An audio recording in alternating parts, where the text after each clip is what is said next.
नाज़रीन, आप देख रहे हैं मास्टर टीवी। मैं हूं अयाज़ मोरेस और अपने इस चैनल के ज़रिए हम आपके साथ मुख्तलिफ़ मौज़ूआत पर मुख्तलिफ़ लोगों को इंट्रोड्यूस करवाते हैं। और आज मेरी खुशकिस्मती है कि एक मरतबा फिर एक बड़ी यंग एनर्जेटिक और वेरी डायनामिक लेडी से आपकी मुलाकात करवाने वाले। शी इज़ अ टीचर और recently she appear in CSS exam. और आज जो हम उनसे गुफ्तगू करेंगे एजुकेशन के हवाले से, और जो है वो इसके साथ साथ ख़ास तौर पे लड़कियों के एजुकेशन और टीचिंग के स्कोप के हवाले से और CSS एग्ज़ाम के हवाले से बात करेंगे। तो मेरे साथ आज क्लेरा लुइस मौजूद हैं। उन्हें प्रोग्राम में खुश आमदीद कहते हैं। थैंक यू सो मच हमसे गुफ्तगू करने के लिए। Thank you so much for inviting me. सबसे पहले तो मैं अब ये पूछना चाहूँगा कि आपने टीचिंग आप टीच कर रही हैं इस वक्त और कोऑर्डिनेशन में भी हैं, इन्वॉल्व हैं इसके साथ साथ। तो पहले तो मुझे ये बताइएगा कि आपकी एजुकेशन जर्नी क्या है और फिर टीचिंग की तरफ कैसे इंस्पिरेशन। मेरी एजुकेशन जर्नी बहुत मिक्स्ड अप है क्योंकि मैंने स्कूलिंग शुरू की थी नासरा से, एंड देन ऐसा होता है कि कभी कभी कुछ प्रॉब्लम्स की वजह से, लाइक इफ़ यू फेल और something and people stop their education, but it would be a big shock for a lot of people to know कि मैं मैट्रिक में I failed in my matric. I started doing मैंने matric की थी Nasra school से, and then there was Aga Khan board. एक बहुत specific एक क्लास होती है बच्चों की जो बहुत अच्छे पढ़ने वाले होते हैं, उनको उस क्लास में डाल दिया जाता है। और उसका रूल था कि लाइक एक सब्जेक्ट में फेल, सब में fail, and I failed in maths. I gave metric exams thrice. You won't believe I gave it thrice. And then after that, मैंने government colleges से पढ़ाई की है। 2.5 नंबर कुरंगी कॉलेज से I've done my intermediate from there. 4 number college से मैंने graduation किया है, BCom किया है। And then उसके बाद now I'm currently completing my masters in English literature. मेरा last semester है, and then अभी I think कुछ एक week पहले I appeared in CSS exams. सही। तो अभी आप टीचिंग भी कर रही हैं? So, मैं करंटली पाथवेज ब्रिटिश स्कूल में एज अ कोऑर्डिनेटर काम कर रही हूँ। इससे पहले मेरी टीचिंग की मुझे कभी भी टीचर नहीं बनना था, very honestly to tell you. मुझे बैंकिंग में जाना था क्योंकि भाई कॉमर्स में थे, भाई अकाउंट्स में थे, मुझे बैंकिंग में जाना था। एंड देन मामा जिंदगी ट्रस्ट की हेड टीचर थी उस टाइम पे, तो उन्होंने मुझे कहा कि you just try for 2 months और उसके बाद अगर आपको ठीक लगे continue with teaching, otherwise just leave it. I started working there. बहुत लो स्केल जॉब था, वर्किंग क्लास बच्चे आते हैं, but I don't know how, but I started enjoying it. I started enjoying myself क्योंकि उसमें every day मैं कुछ ना कुछ नया सीख रही थी, कुछ नहीं कर रही थी। और उसके बाद अगेन फिर उसके जब वो जॉब मेरी ख़त्म हुई, उसके बाद आई started working with Nashra school, जिसमें मैंने पढ़ाई की थी। उसी स्कूल में मैंने जॉब की अराउंड 3 years तक, और प्राइमरी स्कूल में पढ़ाते रहे। And then all of a sudden मैंने अचानक अप्लाई किया और मुझे नहीं पता था that I will get this job और नॉट। तो मैंने अप्लाई किया, मुझे कॉल आई, I went there, gave the interview, they offered me my first salary and I was like shocked. मुझे लगा था कि I can never get a salary like that, but जब उन्होंने मुझे offer किया तो I said yes. That's how I went on. आपने जैसे बताया टीचिंग का बहुत सारे शुरू में बहुत सारे लोगों को जो है वो शौक नहीं होता, बाय एक्सीडेंट वो इस प्रोफेशन में आते हैं, और वो हमने देखा कि वो कहीं ना कहीं फिर वो डेस्परेशन ही रहती है और वो बड़े सर्टिफाई नहीं होती है इसकी टीचिंग से, और समझते हैं कि बहुत कम सैलरी बहुत कम है, या इसमें स्कोप नहीं है, या हार्ड वर्किंग बहुत ज़्यादा करनी पड़ती है, उसका रिवॉर्ड नहीं मिलता। What is your experience? My experience मैं ये कहूँगी कि फॉर दी उस मोटिवेशन के लिए it's always money is the biggest motivation, क्योंकि आपके पैसा आ रहा है, सबको अच्छा लगता है, then you always work. Teaching का एक ऐसा प्रोफेशन जिसमें बहुत सारी लड़कियों को, ना सिर्फ लड़कों को बल्कि लड़कियों को भी लगता है कि कुछ नहीं कर रहे घर में, छोटी सी जॉब है, थोड़ा सा पैसा आ जाएगा, काम हो जाएगा, और ज़्यादा पढ़ना भी नहीं पड़ेगा, स्कूल में जाना है, बच्चों को पढ़ाना है and all of that stuff. लेकिन अगर मैं पर्सनली कहूँगी, if you do teaching on the correct scale, तो ये आपको आई थिंक बाकी प्रोफेशंस के हिसाब से ही इक्विवेलेंट पे करता है, और कभी कभी उससे ज़्यादा भी पे करता है। If I talk about my experience, मुझे जब मैंने ग्रेजुएशन किया, मेरे ग्रेजुएशन मास्टर्स के बीच में अराउंड 4 to 5 years का डिफरेंस है। द रीज़न बिहाइंड इट, क्योंकि मेरे पापा ने मुझे कहा था कि अगर आप इसके आगे की एजुकेशन खुद अफोर्ड नहीं कर सकते, देन डोंट डू इट, क्योंकि ज़रूरी नहीं है कि आपको हर वक्त ज़िंदगी के हर स्टेज पे हर कोई सपोर्ट करेगा। इसकी वजह से बीच में खुद को इतना बिल्डअप करते करते मुझे टाइम लगा, लाइक आई टुक 4 years, लेकिन अब मेरी सैलरी और मेरी अपनी इनकम इतनी है दैट आई पे माई सेमेस्टर फी माई सेल्फ, और मैं हर 6 महीने के बाद around 1 lakh and more I paid from my salary. I don't ask anyone. So the reason behind telling you this is कि if we do teaching on the correct scale, अगर आप हम मोहल्ले के छोटे छोटे स्कूल्स में टीचिंग करते रहेंगे then obviously it will not pay you back, कभी भी आपको उसका रिवॉर्ड नहीं मिलेगा. But you need to come out of your comfort zone. आपको टीचिंग में ही बढ़ना है, but you have to move on, keep moving on. हर दिन व्हाट आई बिलीव कि हर दूसरे दिन से मुख्तलिफ होता है. Every day is a struggle. अगर आप काम करते रहोगे, बढ़ते चले जाओगे, यू विल गेट रिवॉर्ड. अगर आप एक चीज को लेके नहीं मुझसे तो होगा ही नहीं, मैं तो नहीं कर सकता, you stop. That is the thing. You keep on growing. सही. आपने बस्ती स्कूलों में पढ़ाया, छोटे स्कूलों में पढ़ाया, उसके बाद एक अच्छे स्कूल में पढ़ाया, फिर आप एक इंग्लिश मीडियम अच्छे स्कूल में पढ़ा रहे. आप क्या समझते हैं, क्या वो इन स्कूलों में डिफरेंट होता है जो बच्चों में एक कॉन्फिडेंस पैदा करता है, और एक बस्ती का जो बच्चा आता है उसमें आपने देखा कि वो मास्टर्स भी करता है तो उसमें वो कॉन्फिडेंस रहता है, वो शेकी होता है, उसको लगता है अच्छा मैं बात करूँगा तो कोई ये ना कहे कि अच्छा ये इसकी लैंग्वेज अच्छी नहीं है, इसकी वो ये ठीक नहीं है. लेकिन इस तरह के बच्चे हम देखते हैं जो अच्छे स्कूलों में पढ़े होते हैं, उनमें एक अलग से कॉन्फिडेंस होता है, दिनों के जो बात कर रहे हैं उसकी वैल्यू है. क्या डिफरेंस क्या होता है बेसिकली? द प्रॉब्लम इज के जो बड़े स्कूल के बच्चे होते हैं उन्होंने शायद कोई खास प्रॉब्लम्स नहीं देखी होती, उन्होंने दुनिया को फेस नहीं किया होता. जो छोटे स्कूल के बच्चे हैं वो एक छोटी एज से बहुत ज़्यादा प्रॉब्लम्स को फेस करते आ रहे हैं, जिसकी वजह से उनमें बहुत सारी इनसिक्योरिटीज होती हैं.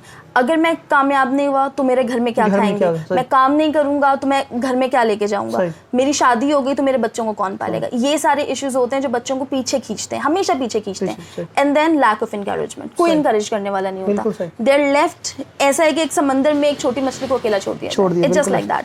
आप उसे अकेला छोड़ दो एंड देन कुछ लोग ऐसे होते हैं जो उन सर्कमस्टांसेस के बीच में रहकर बहुत ज्यादा पॉलिश हो जाते हैं, जो एक बहुत बड़े स्कूल वाले बच्चे से भी बहुत अच्छे निकल आते हैं. अगर इफ यू टॉक अबाउट एक बड़े स्कूल और एक छोटे स्कूल का, तो डिफरेंस बस ये है कि बड़े स्कूल के बच्चों के पास पैसा है, वक्त है. छोटे स्कूल के बच्चों के पास पैसा नहीं है, वक्त इसलिए नहीं है क्योंकि उनके पास काम है, बहुत ज़्यादा काम है, रिस्पॉन्सिबिलिटीज है. छोटी एज से, वो छोटी एज से छोटे हैं लेकिन दिमाग से मैच्योर है. This is the difference. इसकी वजह से बहुत दफ़ा ऐसा ये होता है कि बड़े स्कूल के बच्चे मैट्रिक के बाद कुछ नहीं करते और छोटे स्कूल के बच्चे मैट्रिक के बाद भी बहुत कुछ कर जाते हैं. और कभी ये होता है कि कुछ बच्चे शायद प्राइमरी के बाद ही नहीं पढ़ पाते. क्यों? क्योंकि they don't have those encouragement and all. कोई नहीं कहने वाला नहीं कि बेटा जाओ हम खुद भी मैनेज कर लेंगे. You know, it's a responsibility thing. I think that is the main difference. सही. टीचर्स का कितना इम्पोर्टेंट रोल होता है, टीचर्स के लिए ऑनगोइंग फॉर्मेशन एंड ट्रेनिंग्स कितनी इम्पोर्टेंट है? 100%. It's 100%. टीचिंग अभी आई थिंक इस कोविड के टाइम में जिस तरह से इवॉल्व हुई है, जिस तरह से निकल के सामने आई है, इसने पूरी एजुकेशन इंडस्ट्री को हिला दिया. यू वोंट बिलीव, आज से पहले आई थिंक मैंने कभी जूम नहीं यूज़ किया था, मैंने कभी गूगल मीट नहीं यूज़ किया था, मुझे व्हाट्सएप पे कॉल करनी थी, मुझे फेसबुक पे कॉल करनी आती थी, इंस्टाग्राम कभी यूज़ नहीं किया था, यूट्यूब थोड़ा बहुत क्योंकि भाई यूज़ करते हैं तो maybe I knew a bit, लेकिन तो बहुत सारी टेक्नोलॉजी मुझे पता ही नहीं थी ना. मुझे स्मार्ट बोर्ड्स का पता था कि स्मार्ट बोर्ड्स होते हैं, we use it sometimes, projectors का पता था, but there was a lot of other things जो कि हम इवॉल्व कर रहे हैं. तो टीचिंग ऑब्वियसली, अगर फॉर एग्जांपल मुझे उसकी ट्रेनिंग नहीं दी जाती तो मुझे कभी भी नहीं आता. वो टीचर्स अभी अगर हम करंट सिचुएशन की बात करें, फिर लुक एट द स्टैटिस्टिक्स, तो अराउंड कोई 50% टीचर्स जो हैं वो अभी घर पे बैठे हैं. No work, nothing. Why? Because वो उतनी कॉम्पिटेंट नहीं लगी. बिल्कुल सही. ये क्योंकि मैं in that field, in the coordination field, जब मुझसे डिस्कस करते हैं and I get to know it, मुझे पर्सनली बहुत बुरा लगता था कि why they are taking that teacher off, क्योंकि बहुत अच्छी है काम में. और वो जब मुझे कॉल करते थे ना, आई वाज लाइक नहीं ये ठीक नहीं हो रहा. But I know somewhere, I know कि मेरे स्कूल की जो एडमिनिस्ट्रेशन है वो खुद भी कितनी ज़्यादा दुखी है ये सब करते हुए, बट दे नो कि वो ना उन्हें अफोर्ड कर सकते हैं अभी, और ना वो इतनी कॉम्पिटेंट हैं जो कि उसको आगे चीज़ों को फेस कर सके. तो आई थिंक टीचिंग में हर एक चीज़ के लिए आपकी लेसन प्लानिंग से लेके आपकी जो उसको इम्प्लीमेंट करने तक वो एवरी ईयर चेंज हो जाता है. बच्चों का माइंडसेट चेंज हो जाता है. जिस तरह से मैं पढ़ती हूँ उस तरह से शायद आप नहीं पढ़े होंगे, जिस तरह से आप पढ़े होंगे उस तरह शायद मेरा भाई नहीं पढ़ा होगा. Every mind, every child is different. In order to know that and in order to tackle that, हमें we need to keep on doing the trainings and all. क्योंकि अगर टीचिंग की ट्रेनिंग नहीं है तो आपकी टीचिंग में ग्रोथ वहीं रुक गई.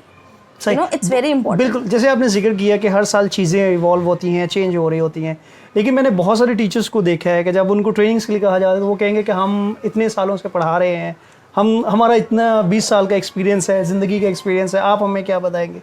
इस माइंडसेट को कैसे टैकल किया जाए? इस माइंडसेट को टैकल करने का आई थिंक कोई एक बहुत बड़ा प्लान नहीं है, but the thing is that we need to keep on telling them. या तो फिर यूथ को we need to keep on encouraging them to come in this field. सबसे बड़ा इशू ये होता है कि हमारी जो यूथ है वो बहुत सारे फील्ड्स को छोड़ती चली जा रही है। बहुत सारे यंगस्टर्स हैं जो शायद टीचिंग में नहीं आना चाहते, क्यों? क्योंकि पैसा नहीं मिलता। पुराने टीचर्स हैं जो कहते हैं कि नहीं, जो हमने सीखा वो बिल्कुल ठीक है। हमारे साथ भी इन माई यूनिवर्सिटी बहुत सारे टीचर्स ऐसे हैं, स्कूल में बहुत सारे टीचर्स ऐसे हैं, बट आई थिंक इस माइंडसेट को, क्योंकि जब एक इंसान एक मैच्योर एज पे चला जाता है उसे सिखाना मुश्किल है। इट्स डिफिकल्ट, इम्पॉसिबल, आप नहीं सिखा सकते। अगर मैं किसी 50 साल की औरत को या आदमी को बोलूँ कि आप आओ मुझसे सीखो, मुझे इसमें कभी नहीं सीखेगा, मजाक उड़ाएगा मेरा। वो कहेगा आपको नहीं पता, मुझे ज़्यादा पता है, मेरे एक्सपीरियंसेस एंड ऑल। तो the thing is that we need to keep on encouraging a youth to join that field, ताकि एक न्यू माइंडसेट ओल्ड माइंडसेट के साथ कभी नहीं आ सकता। राइट, सही। आपने रिसेंटली बताया जैसे कि CSS के एग्जाम में आप प्रिपेयर हुई हैं, कैसा एक्सपीरियंस था? Difficult, it's very 12 paper tiring, time कितना, फिजिकली यू वोंट बिलीव, मैं सिर्फ उन 12 दिनों में I slept only 2 hours in one day, only 2 hours। और मैं तकरीबन 6 बजे आती थी, यहाँ बैठ के पढ़ रही होती थी, पढ़ते पढ़ते सो जाती थी, रात को 12 बजे उठती थी, 4 बजे तक पढ़ती थी, सुबह 9 बजे paper. So I was like restless. But I think CSS का ओवरऑल एक जो पैटर्न है वो इतना अच्छा है that it gives you that self awakening कि आपको कुछ नहीं पता, आपको आपके मुआशरे के बारे में कुछ नहीं पता। CSS का एक पैटर्न, एक और चीज़ मैंने नोटिस की, वो कभी आपको तैयारी का टाइम नहीं देते। ये हम है जो हम कहते हैं कि हम तैयारी करेंगे, पहले से तैयारी करेंगे, वो आपको तैयारी का टाइम नहीं देते। वो उसके एडमिशन ओपन करते हैं अक्टूबर में, वो आपका एडमिशन कंफर्म करते हैं फैब की 10 को, 18 को पेपर ले लेते हैं। सो बिफोर दैट आपको नहीं पता, 8 दिन है बीच में, आपको नहीं पता आप पेपर दे रहे हो कि नहीं दे रहे हो। और फिर जो 8 days में जो पैनिक होता है उसके लिए like you are gone, you don't know what to do, आपको नहीं समझ में आता। अगर आपको प्रॉपर गाइडेंस नहीं मिलती तो you have like no idea. लेकिन अगर if you are aware of the social circumstances and all, you can pass the paper. आपको लिखना आता है, आप चीज़ों पे बहस कर सकते हो, you can pass the paper easily. मैंने CSS किया था जब, तो आई थिंक हमारी फैमिली में किसी ने नहीं किया। ये आपका फर्स्ट टाइम है? मेरा फर्स्ट अटैम्प्ट है, मेरी फैमिली में शायद सब में से मेरा फर्स्ट अटैम्प्ट है। सेकेंडली CSS का नाम मैंने सोचा कि CSS एक चीज़ होती, मुझे पता था, मुझे ये नहीं पता था कि एग्जैक्टली क्या है, और कभी नहीं सोचा कि मैं कभी करूँगी। I never thought of it, कभी नहीं ध्यान दिया। लेकिन अभी ऐसे आई वाज लाइक थिंकिंग कि अच्छा चलो let's think about CSS, government job मिल जाती है, अच्छा है जो भी है। तो I went into it. मुझे फैब तक था कि शायद I want appear in the paper, मेरा तो एडमिशन ही कंफर्म नहीं होगा। सडनली एडमिशन आ गया, भाई की शादी चल रही थी, 8 दिन कुछ तैयारी नहीं की। I am being very honest to you कि मैंने कुछ तैयारी नहीं की, I just give the paper. But I know कि जिस तरह से मैंने पेपर दिए अराउंड में उसमें से आधे जो है वो पास कर लूँगी। लेकिन the thing over here is कि मैं ये जानती हूँ कि मैं इसको रोकूंगी नहीं। सही। अगर मैं इस बार क्लियर नहीं कर सकती तो next I will clear it. मुझे पता है, मुझे अपने आप में कॉन्फिडेंस है। हमारे में जो मेन मसला ये होता है कि अच्छा यार फेल हो गया, छोड़ दो, अब नहीं होगा। It's never that. आप कभी भी अपने पे दरवाजे बंद नहीं कर सकते। आप कैसे अपने कह सकते हो कि नहीं मैं नहीं कर सकता, हो गया खत्म, अब नहीं हो सकता। कीप ऑन ट्राइंग, आगे चलते रहो। वो नहीं होगा तो कुछ और हो जाएगा। अगर आपके CSS के 6 पेपर क्लियर, आपको गवर्नमेंट जॉब नहीं मिलेगी, प्राइवेट सेक्टर में कोई जॉब मिल जाएगी। कुछ ना कुछ आप सीख के ही जाओगे। उस पर लर्निंग इतनी आपकी होती है, आप इतना पढ़ते हो या इस प्रोसेस से गुजरते हो, आपके अंदर एक कॉन्फिडेंस आता है। Exactly, you know, confidence is the main की। कॉन्फिडेंस नहीं है, कुछ नहीं है। अगर मैं भी आपसे बैठ के अगर मैं डरते हुए बात करूंगी तो आई थिंक आप भी मेरा इंटरव्यू कभी भी ब्रॉडकास्ट नहीं करेंगे। तो कॉन्फिडेंस इज द मेन की। You don't have confidence in yourself, you can not do anything. That is what I believe. आपको अपने पे यकीन है, आप कर सकते हो, आप कर सकते हो। अदरवाइज कॉन्फिडेंस की कमी की वजह से लोगों की बातें आप पे इफेक्ट करती हैं, दिल दिमाग पे इफेक्ट करती हैं। इसने कहा मैं काला हूँ, मैं तो काला हूँ, मैं तो टीवी पे नहीं आऊँगा। इसने कहा मैं मोटा हूँ, मैं तो बाहर नहीं निकलूंगा। यू नो, इसने कहा तुम डिस्लेक्सिक हो, तुम पढ़ नहीं सकते। अगर मैं वो बात अपने दिमाग में बैठा लूँ, if you talk about me, मुझे मैथ्स में प्रॉब्लम, मुझे नंबर समझ नहीं आती, नहीं समझ में, मुझे टेबल समझ नहीं आते, मुझे एडिशन समझ नहीं आता, मुझे कभी समझ नहीं आया, मुझे बर्थडेज याद नहीं रहती, बहुत मुश्किल से डेट्स है। लेकिन फिर भी I am sitting over here and I am talking about my experiences. तो प्रॉब्लम ये है कि रिजेक्शन से कभी भी पीछे हट के बैठ जाना सबसे बड़ी बेवकूफ़ी होती है। रिजेक्ट हो गए, अब कुछ नहीं हो सकता, दरवाजे बंद हैं, कमरे में बैठ जाओ, शराब पियो, गाने सुनो एंड देन सो जाओ। अगले दिन सुबह उठो, repeat that same cycle and then एक दिन आएगा when you'll be on your dead bed और आप सोच रहे हो कि यार मैंने क्या कर दिया अपनी जिंदगी में। You when that last moment come of your life, you sit and you think कि मैं ये कर सकता था और मैंने ये नहीं किया, मैं ये नहीं करना चाहिए था, मैंने ये कर दिया। अगर कुछ गलत भी किया then take responsibility। कॉन्फिडेंस है, रिस्पॉन्सिबिलिटी लो। गलत भी किया, अपनी मर्जी से किया, अपने उस पर किया, लेकिन बड़ों की दुआओं के साथ, ये मैं मानती हूँ। अगर हम कुछ अच्छा करें कुछ बुरा करें, लेकिन अपने बड़ों को अगर हम नाराज़ कर देते हैं उसमें, तो आई थिंक हमारा कोई अच्छा किया हुआ भी हमारे सामने कुछ फल नहीं लाता। हमें अपने बड़ों को राज़ी करते हुए उन्हें साथ लेके चलते हुए वो काम करना है, and then I think everyone will be with us and that happiness would multiply with 1000। सही, बहुत सारी, क्योंकि हमारी कम्युनिटी की बच्चियां आपको लड़कियां देख रही हैं और उनके माइंड में ये CSS की एक टर्म जो है वो बड़ी नई है और बड़ा ही बहुत सारी लोगों ने इसके साथ चीज़ों को एसोसिएट किया हुआ है। तो what will be your message to them कि यार ये क्या है, आप इस सर्कल से निकलो, खौफ से, जस्ट अपीयर, और कुछ भी नहीं है एग्जैक्टली। सबसे पहले तो CSS के लिए जो मैं सुन रही थी पीछे भी, जब एग्जाम देने पहले बहुत मुश्किल है, नहीं कर सकते, यू वोंट बिलीव कि जब मैंने एग्जाम का फर्स्ट डे था तो आधा ज़्यादा हॉल खाली था। देयर वर लाइक अराउंड 3000 बच्चे जिन्होंने रजिस्ट्रेशन करवाई थी और आधे ज़्यादा हॉल खाली था। I was turning around looking कि भाई लोग क्यों नहीं, and then there were lot of absents on the sheet. उनके लिए मैं ये कहूँगी कि देखिए, सबसे पहले तो ये जो हमने एक डर पैदा किया हुआ है कि नहीं CSS की तैयारी नहीं, एग्जाम नहीं दे सकते। क्यों नहीं दे सकते? तैयारी नहीं है, you appear in the exam, you will get experience, next time pass कर लोगे, but you will get the experience. I think CSS एक बहुत बड़ा प्लेटफॉर्म है, ना सिर्फ अपने आप को प्रमोट करने के लिए, अपनी कम्युनिटी को प्रमोट करने के लिए, अपने मुल्क को प्रमोट करने के लिए। It's not only about one single community. आप किसी भी कास्ट, किसी भी मजहब, किसी भी फिरके से आते हो, किसी भी बैकग्राउंड से, you give CSS exam, you pass, आप अपने ही मुल्क का नाम रोशन करें। फॉर इंस्टेंस अगर मुझे CSS पास करके फॉरेन मिनिस्ट्री में जॉब मिल जाती है, तो मैं बाहर जाके एम्बेसडर ऑफ पाकिस्तान कहलाऊंगी, मैं एम्बेसडर ऑफ क्रिश्चियनिटी या एम्बेसडर ऑफ पंजाबीज नहीं कहलाऊंगी। मैं हमेशा अपने मुल्क को रिप्रेजेंट करूंगी। एंड अगर ये डर है कि हम फेल हो जाएंगे, तो फिर तो इस चीज़ का डर हर फील्ड में है। किस फील्ड में नहीं है? फेल होने का डर तो जिंदगी में भी है। शादी कर लो, लोग फेल नहीं होते, लोग मोहब्बत करके फेल नहीं होते, फेलियर हर जगह है। आप काम कर लो, वहाँ फेल नहीं होते, कितने लोगों को निकाल दिया जाता है। Failure is everywhere. अगर फेलियर के बारे में सोचोगे, then you can not even get out of your house. आप दरवाजा खोल के बाहर नहीं निकल सकते, बिकॉज फेलियर इज एवरीवेयर। आपको हर बंदा फेल करेगा। मैं बाहर जाती हूँ, मेरा काम 4 लोग अप्रिशिएट करते हैं, 400 लोग मुझे कहते हैं कि आपने नहीं ठीक किया, लेकिन मुझे पता है कि मैंने जो काम किया वो ठीक है। It all depends on how you understand and how you think. It's just that. So CSS का डर आई थिंक जितना हमने बिठाया उसको निकाल देना चाहिए, and just go and appear in the exams. Pass हो गया, ठीक है, नहीं हुआ तो एक्सपीरियंस होगा, डू इट अगेन। सही, ठीक है। बहुत सारी जो लड़कियां हैं घर से बाहर निकलती हैं, और ये जो आपने खौफ की बात की, फियर की बात की, उनके अंदर कहीं ना कहीं डाला जाता है, सोसाइटी से भी, घर से भी। और एक सोसाइटी को बैलेंस में रखने के लिए कितना ज़रूरी है कि लड़कियां एजुकेटेड हों, एम्पावर हों, और साथ साथ जो सबसे बड़ा उनका ऑब्स्टिकल क्या होता है, चैलेंज क्या होता है जिसको उनको ओवरकम करने की जरूरत होती है। देखिए, ऑब्स्टिकल और चैलेंज आई थिंक एक नहीं होता, सिर्फ लड़की के लिए नहीं, आई थिंक लड़के के लिए भी। अगर मैं सिर्फ एक फेमिनिस्ट होकर बात करूं कि जी लड़कियों को एम्पावर कर दिया जाए, मैं बिल्कुल मानती हूँ लड़कियों को एम्पावर होना चाहिए, क्योंकि आजकल के ज़माने में जितना ज़्यादा सप्रेशन लड़कियों की तरफ है, आई थिंक और कहीं नहीं होता। यू गो आउट, सबसे पहला डर होता है माँ बाप को। एक लड़की के डर होने से पहले माँ बाप को डर होता है कि बाहर जाके कुछ छेड़ देगा, बाहर जाएगा कोई उठा के ले जाएगा, कोई बेच देगा, कोई कुछ कर देगा।